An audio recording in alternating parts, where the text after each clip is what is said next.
кийинки сөз Айдарова Айгүл Абдисаламовнаға берилет. Саламатсыздарбы, рахмат Нурбек Өмүрбекович. Кайга кетип калды? Бере бериңиз сурооңузду, зам жооп бере берет. Мен өзүнө өрөм. Азыр бул мыйзам, бул долбоордон өтө турган керектүү нерседе отуруп кетип калган туура эмес да. Өзү араң жылда бир жолу келет. Жок, кетпейт, аз келет, аз келет. Министр келгенден кийин бул нерседен зарыл нерсе болбош керек деп ойлойм. Бул эмне депутаттарды тоготпостугу?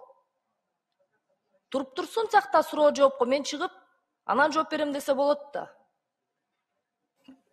Азыр келет, жантан бери суранып атты барайын деп, жанан туура түшүнөсүз өзүңүз. Ал жакта эмне зарыл иши бар экен дейм да, бул жакта зарыл долбоор келатса 2 жылдан бери өтпөй. Как понять? Бул тоготпостугу. Айла жылда бир келет, анда дагы кетип калат басып. По-любому кабыл алып бересиңер да деген ойдо кетип калды азыр.